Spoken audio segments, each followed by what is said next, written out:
एक, राजयोग। योजक चिन्ह। राजयोग एक प्राचीन पद्धति या विज्ञान है जिसका अनुसरण बड़े बड़े ऋषियों और संतों ने आत्म साक्षात्कार या ईश्वरानुभूति प्राप्त करने के लिए किया था। भारत में ये रामायण काल से भी बहुत पहले से प्रचलित था।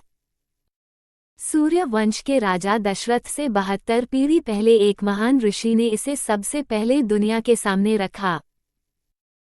उन्होंने मोक्ष प्राप्ति के वास्तविक मार्ग को खोज निकालने के निमित्त अपना अधिकांश समय इसके गहन मनन में लगाया, जिसके द्वारा जीवन की समस्याओं का सरलता से हल किया जा सके। वे केंद्रीय क्षेत्र में तैर रहे थे, जैसा इस पुस्तक में वर्णित है, ज्यादातर केंद्र से ही जुड़े रहते थे। इनकी स्थिति उस वर्तमान विभूति के समान थी जो प्रकृति द्वारा अपेक्षित परिवर्तन के लिए अभी कार्य कर रही है। दीर्घकाल तक इस विषय पर मनन करने के बाद उस महर्षि ने अंत में उस प्रणाली को खोज निकाला जो आखिरकार विकसित होकर राजयोग के नाम से जानी गई।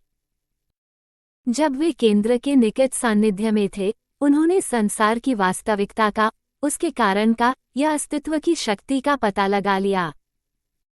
उन्हें यह अनुभव हुआ कि केंद्र के तल में किसी शक्ति की गति या हलचल से ही वर्तमान जगत की रचना हुई।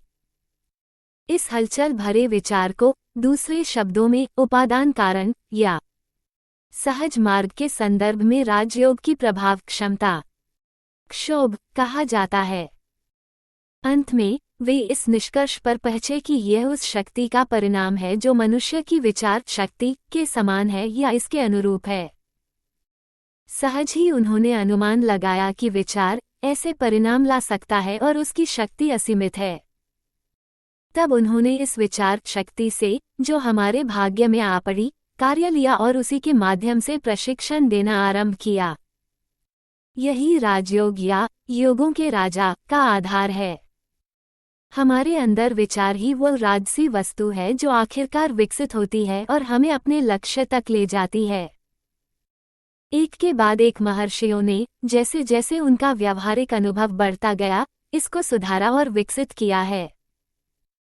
विचार अंततः सत्य का रूप धारण कर लेता है, या यूं कहें कि नग्न रूप में प्रकट हो जाता है। उच्च कोटि की दिव्य दृष्टि रखने वाले व्यक्तियों द्वारा ये सब सत्यापित किया जा सकता है। इस विज्ञान द्वारा प्रशिक्षण के तरीके अलग अलग हो सकते हैं, पर निर्धारक सिद्धांत वही रहता है। इस शक्ति या बल के सहारे हम ईश्वर से संबंध जोड़ लेते हैं। समय की आवश्यकतानुसार इसका विकास करने के लिए समय समय पर बड़े बड़े ऋषियों द्वारा इसमें सुधार किया गया है। योग दर्शन की विशद व्याख्या करते हुए इस विषय पर टीकाएं लिखी गई हैं। किंतु अंतर्निहित विचार अंतर्दृष्टि की वह स्थिति है जिसे मनुष्य को विकसित करना है।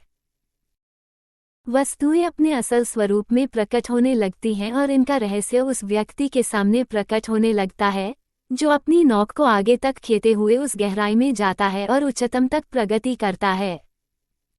आमतौर पर दार्शनिकों ने चीजों के अंतरतम सार तक पहुंचने के लिए तर्क द्वारा प्रयास किया है, न कि दिव्य दृष्टि द्वारा।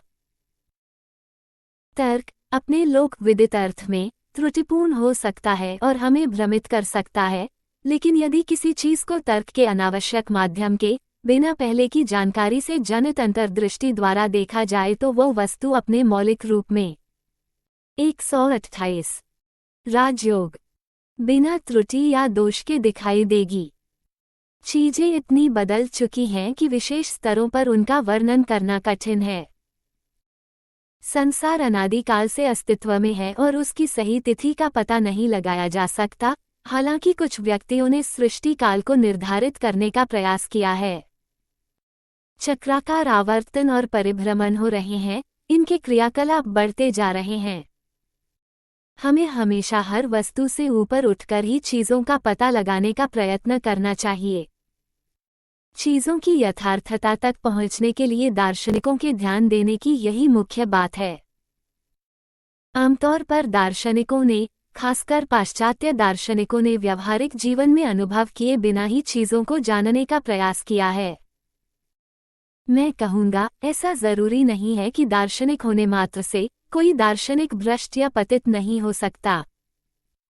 परंतु यदि उसने व्यावहारिक जीवन बिताते हुए चीजों का अध्ययन किया है तो इसमें भ्रष्टाचार या पतन की कोई संभावना नहीं रहती। भारत में सामान्यतः ऋषियों ने दर्शन को पहले व्यवहार में लाकर जीवन जीने का प्रयास किया है। इस बात से कोई फर्क नहीं पड़ता यदि वे दर्शन द्वारा अपेक्षित या इसमें वर्णित स्तर तक उन्नति न कर पाए हों। जहां तक भी वे उन्नति कर सकते थे, उन्नति के अपने स्तर पर उन्होंने अस्तित्व में आई चीजों के भेदों को खोलने का प्रयास किया है। भिन्न रंग रूप वाली दर्शन की 6 विचारधाराएं इसका फल हैं। हमें सदैव वस्तुओं को व्यक्त करने का प्रयत्न तभी करना चाहिए जब हमारा अभ्यास पूरा हो जाए। संक्षेप में, हमें चीजों को समझने की कोशिश तभी करनी चाहिए जब ग्रंथियां स्वतः ही खुलने लगें, और यह वही केंद्रीय क्षेत्र की अंतर्दृष्टि है जिसकी चर्चा मैंने आगे चलकर की है। हर वस्तु जो हमारे विवेक बुद्धि में उस स्थान से आती है, वह बिना किसी त्रुटि की संभावना के सही होती है। 129 सहज मार्ग के संदर्भ में राजयोग की प्रभाव क्षमता। टिप्पणी 1 मानव मन की उत्पत्ति से संबंधित सिद्धांत की जो व्याख्या इस पुस्तक में की गई है, वह युक्ति संगत आधारों पर स्थित है। ईश्वर की प्रसुप्त इच्छा द्वारा कार्यशील बनाया गया आद्य क्षोभ अस्तित्व का कारण बन गया। उस क्षोभ ने प्रसुप्त शक्तियों को गतिमान कर दिया और सृष्टि तथा जीवन की प्रक्रिया शुरू हो गई। वही मूल शक्ति क्षोभ या प्रेरक शक्ति के रूप में प्रकट होकर मुख्य कार्यशील शक्ति के रूप में प्रत्येक प्राणी में उतरी। मनुष्य में इसी शक्ति को मन कहा गया है, जिसके मूल में वही प्रसुप्त इच्छा है, जैसी कि क्षोभ में थी। इस प्रकार मानव मन मूल शक्ति या मूल क्षोभ से, जिसका कि वह एक अंश है, अति सदृश है। इस प्रकार दोनों के कार्य भी बहुत समान हैं। 2 दर्शन वह शास्त्र है जो तर्क पर नहीं, जैसा कि अधिकांश पाश्चात्य दार्शनिक मानते हैं, बल्कि अंत प्रेरणा पर आधारित है। इसका आरंभ संशय से नहीं, वरन आश्चर्य से होता है। इसलिए चीजों के तथ्य पर पहुंचने के लिए व्यावहारिकता का जीवन बिताना और उसमें वर्णित सभी अनुभवों का होना आवश्यक है। 3 मानव मन की उत्पत्ति से संबंधित सिद्धांत की जो व्याख्या इस पुस्तक में की गई है, वो युक्ति संगत आधारों पर स्थित है। ईश्वर की प्रसुप्त इच्छा द्वारा कार्यशील बनाया गया आद्य क्षोभ अस्तित्व का कारण बन गया। उस क्षोभ ने प्रसुप्त शक्तियों को गतिमान कर दिया और सृष्टि तथा जीवन की प्रक्रिया शुरू हो गई। वही मूल शक्ति क्षोभ या प्रेरक शक्ति के रूप में प्रकट होकर मुख्य कार्यशील शक्ति के रूप में प्रत्येक प्राणी में उतरी। मनुष्य में इसी शक्ति को मन कहा गया।